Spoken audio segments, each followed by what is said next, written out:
We are in one of the oddest decorated rooms I believe I've ever been in on a cruise ship. It's called the Cat Lounge, and it's creepy, I gotta say. On today's episode, we're going to share with you our final day on the cruise. It is a day at sea. We're also going to roll together some of our top tips we've had during this series. And finally, we're going to share with you a few tips we haven't shared with you yet. Stay tuned.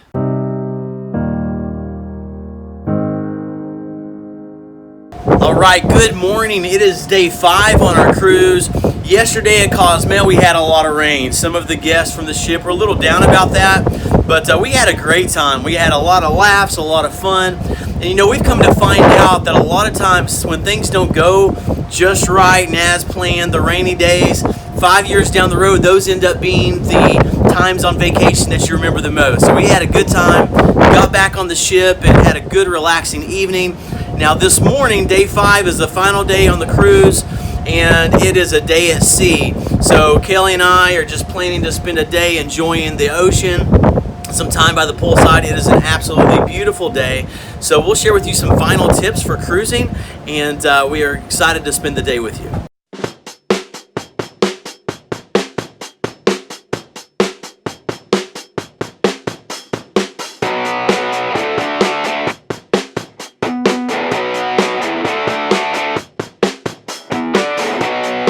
Okay, so we are coming to the end of our final day on the cruise. It's been a great day. Spent most of the day at the pool. Yes. So chilling in the sun, and it was a beautiful day for that. Some relaxation time in the room. And then today, what are we doing right now? We're getting ready to sit in on some karaoke. I'm not singing. Are you singing? No, we're just gonna watch. Yeah, we'll watch. So it's karaoke's about the best thing to do, to watch it before we have dinner. And then right after dinner, what we can do? We're going to a comedy show. There's multiple comedy shows. Hopefully so it'll be good. We're going to go to their PG. We're going to go to the first one. And if we have enough energy, if we're still awake after that point, we have not had a nap today. So if we have plenty of energy, we'll watch the second one. So Yes. That's the plan for today. Yes. So that's that. But we're going to get back to our morning here of the cruise being pretty much over. But Yeah. It's been a wonderful time. We've loved it. And I've had pretty good company. Yeah, So. me too. All right. Okay, so we're still at the cat club. It's the lounge, the Cat Lounge. We're still waiting for people to sing. And I think you should sing.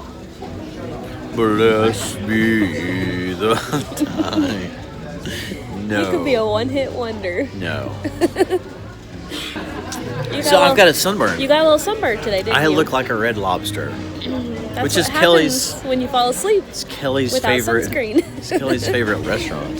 Yes, it is. I love Red Lobster. Oh, I know. You love me, don't you? I do. Go Even though ahead. you're a little toasty. Go ahead and kiss me. For everyone to see. Yes. All right. Bye-bye, people. Bye. Okay, right now we're going to share with you 5 of the top tips we've shared during this series of our time on the Carnival Fantasy. Additionally, we're going to share with you 2 more that we haven't shared with you yet. So, ocean view room basically means you have a window.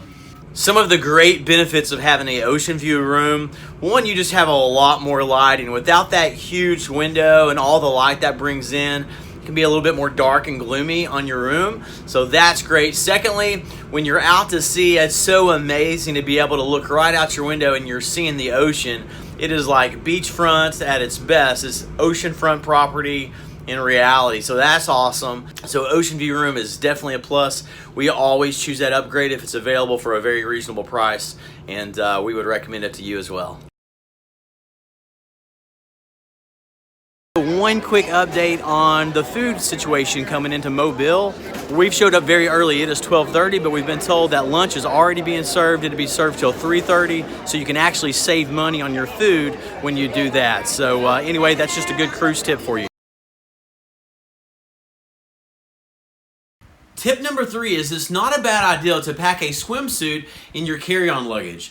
A lot of times, especially on day 1, you're arriving at the cruise ship And you get there, and sometimes you have 2 or 3 hours or so before you can really get settled into your room, or before you get your luggage arrives at your stateroom. So if you have swimming suits available in a carry-on bag, you can go ahead and change, and you and your family can have a great time there on the deck at the pools. So that's a good tip. One of the key tips is, if you want to get good seats, whether you want poolside or whether you want sun, you want to get out a little bit early, because the first sea day is always a little packed. So you want to get out a little early, grab the seats you want, which we have. We are front row, ready to watch the shows. Yeah. So good. One of the tips I would have for a cruise would be to always bring a water bottle with you. When you arrive, they do give you a complimentary water, one of the large size, but if you're on a 5 or a 7 day cruise, you're obviously going to need more than that. Now, in the buffet areas and everything, you do have where you can get water or lemonade or coffee pretty much around the clock, but you can only get a cup, and obviously it's spillable. You can't take that with you.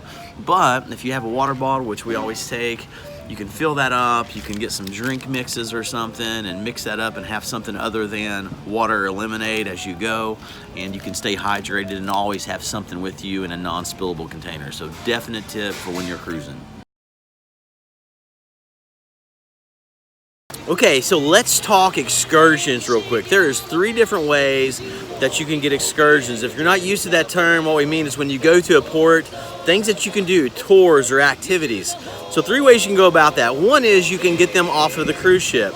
Now, one of the great negatives of that is it is so much more expensive. It will cost you more than any other time. Also, you're waiting in line because you're waiting for everyone else who took that excursion to get there. They won't start until they do. So some definite negatives there. One of the positives is if you're with the excursion from the cruise ship, they guarantee they will not leave you. However, that's really not a thing to be scared about anyway, because all of the places at these tourist locations, they are very tuned in to cruise times and where you need to be. And if you're just paying attention any at all, it is easy to get back. They understand the transportation need and they're ready to meet that.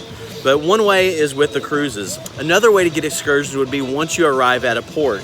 So with that, you're gonna get it much cheaper. The problem is it's hard to find exactly what you want, but you can get a discounted excursion that way. A third way, and what we did, is we booked it online. The negative side with that is that you're not sure exactly who you're dealing with. You're not meeting someone face to face. The positive side is you get that same kind of discount that you would get if you arrived on port, and you can decide ahead of time and know exactly where you need to be, who you're going to meet with, and that sort of thing. So 3 different options, each have their ups and downs. I would say the absolute worst is to get it through the cruise ship. The best would be to order it online or to get something once you arrive at the port. But what do you think? Is there anything I left out? Yeah, I would just say if you're going to book something online, just go ahead and look at the reviews. That'll tell you a lot about what you're getting, and that can help you decide whether or not you're going to make a good, smart purchase or places to stay away from. Yeah, so if they have a lot of reviews and you know they've been around for a while, and if they're mostly positive, then you know you're dealing with somebody reputable, right? Yeah, but so far we would definitely recommend Playa Mia. Yeah. It's a great place from what we've seen so far. And there's probably other places too, but we have been to Cozumel so many times, and for the cost and what you get, there's no place that's really going to be any better, right? Anyway, so that's what we have to say about excursions for you today. Our next tip for you is for you to choose your own tips on the Carnival Cruise Line. Carnival will go ahead and they will apply service charges and tips to your account. And I don't know about you, but personally, I prefer to tip on my own. If individuals do an extra good job, I would want to tip them more. If they don't, maybe a little less. I think tipping is based upon service. So that's a pretty easy fix. All you have to do is midway through your cruise, you're able to go by guest services and let them know, hey, you want to choose your own tips, and then you can use cash and go ahead and tip your cabin stewards, your servers for the dining room, and all of that as you deem most appropriate. But take that power into your own hands. I wouldn't allow Carnival to determine your tips themselves. Okay, we hope you have enjoyed cruising along with us. If you have liked this video and this series, go ahead and subscribe. During this year, we're going to be going again to Mount Everest, to the Rockies. We're going to be going to the Gulf of Mexico, many other places, doing many other things as a family, and we want to take you along with us. So subscribe. We thank you so much for watching. It's been great getting to know many of you. We want to get to know more. God bless you, and you have a great day.